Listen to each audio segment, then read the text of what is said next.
नमस्कार दोस्तों, your wellness coach Mahendra Bhadauria once again मैं आपका स्वागत करता हूं। और आज हम एक नया टॉपिक लेकर के आए हैं। टेनिस एल्बो के बारे में तो सुना ही होगा। अक्सर जब कभी टेनिस एल्बो की बात आती है तो सचिन तेंदुलकर के वो दिन याद आते हैं जब उनको एक बार इंजरी हुई थी और टेनिस एल्बो की वजह से काफ़ी टाइम उनको काफ़ी कष्ट झेलना पड़ा था। अक्सर स्पोर्ट्समैन को इस समस्या का सामना करना पड़ता है। और इसके साथ साथ जो गृहिणी होती हैं, जो घरों में महिलाएं होती हैं, उनको चूँकि हमेशा काम करना पड़ता है, जैसे कि चूल्हे पे कुछ चढ़ाना है, कढ़ाई उतारना है, कुकर चढ़ाना है, तो वेट वाली चीज़ें ऐसे उतारना, उसमें जब ये टेनिस एल्बो की जो समस्या होती है तो उसमें बहुत समस्याएं होती हैं और उनको ना हर पल दिन भर दर्द के साथ गुजारना पड़ता है। तो इसका अगर इनिशियल स्टेज है तो इसको कंट्रोल किया जा सकता है कुछ एक्सरसाइज की वजह से और कुछ सप्लीमेंट लेकर के इसको हम ठीक कर सकते हैं। तो आइए बात करते हैं वो ऐसी क्या चीज़ें हैं जो इसको ओवरकम करने में हेल्प करती हैं। तो पहला, आप इसको आई से सिकाई करना। मान लीजिए आपके बाएं हाथ में दर्द है यहाँ पे, तो क्या करना है, ऐसे करके आपको सिकाई करना है, बर्फ की सिकाई करना है। चाहे आप कपड़े में लपेट लीजिए या फिर कोई बोतल में रख करके आप इसे पकड़ के सिकाई करते रहिए। तो ये जब आप आई से सिकाई करते हैं तो ये बहुत जल्दी आपको आराम मिलता है। इसके अलावा कुछ इनिशियल एक्सरसाइज बताता हूँ जो कि बहुत हेल्पफुल होने वाली हैं। तो क्या करना है, अपना मान लीजिए आपके बाएं हाथ में दर्द है तो ऐसे करके स्ट्रेट करिए और ऊपर की तरफ इसको पुश करिए, होल्ड करिए कुछ देर, फिर सेम में नीचे की तरफ खींच के रखिए, इसको खींच के रखिए, फिर छोड़िए, सेम ऊपर की तरफ। इसके साथ साथ जिस हाथ में दर्द है उसी को ऐसा मूवमेंट करना है। दूसरा क्या है, मान लो आपके घर में कोई भी चीज़ है, मान लो मैंने एक बोतल ले रखी है तो इसको ऐसे पकड़ना है। मान लो बाएं हाथ में ही दर्द है तो एक्सट्रीम लेफ्ट राइट। ये कोई स्केल हो सकता है, कोई बोतल हो सकता है। अगर एक्सट्रीम, ये एक्सरसाइज बहुत हेल्प करती है।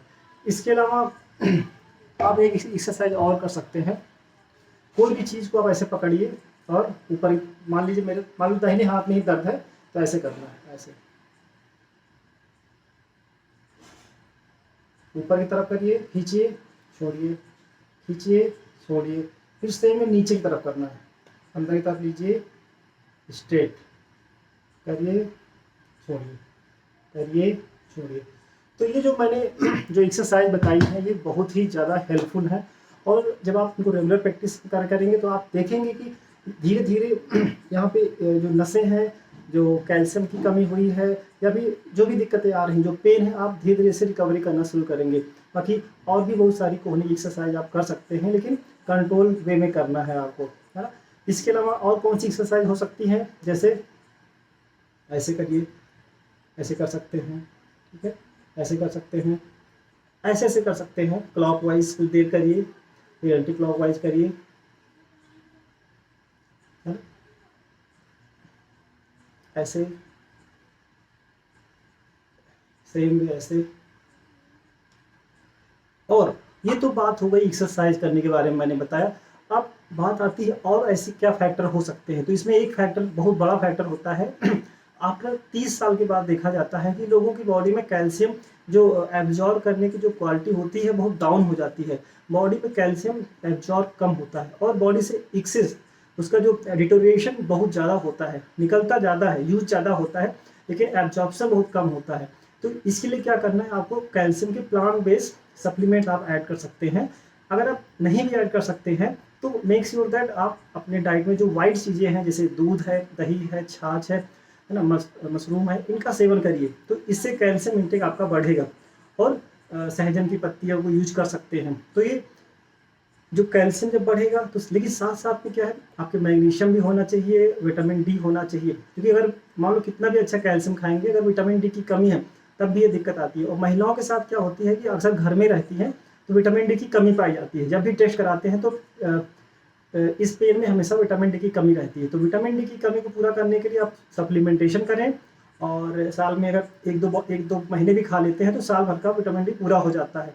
और सही जगह पे जैसे अगर ऐसे बताई जाए कि कोई घर में प्लास्टर है, मान लो दीवार में प्लास्टर है, अगर प्लास्टर निकल गया तो दोबारा जल्दी से नहीं चिपकता है। तो उसके लिए क्या है, विटामिन डी होना बहुत ज़रूरी है। अगर विटामिन डी की कमी है तो कैल्शियम कितना भी खा लीजिए वो बॉडी में एब्जॉर्ब नहीं करेगी। और विटामिन के की कमी हो जाती है तो जहाँ से डिटोरेट हुआ है, जहाँ से निकला है वो, जहाँ हड्डी वीक हुई है, अक्सर उन महिलाओं को बहुत ज़्यादा होता है, स्पोर्ट्समैन को होता है, और महिलाओं को ज़्यादा होता है जो बर्थ दे चुकी होती हैं बच्चों को।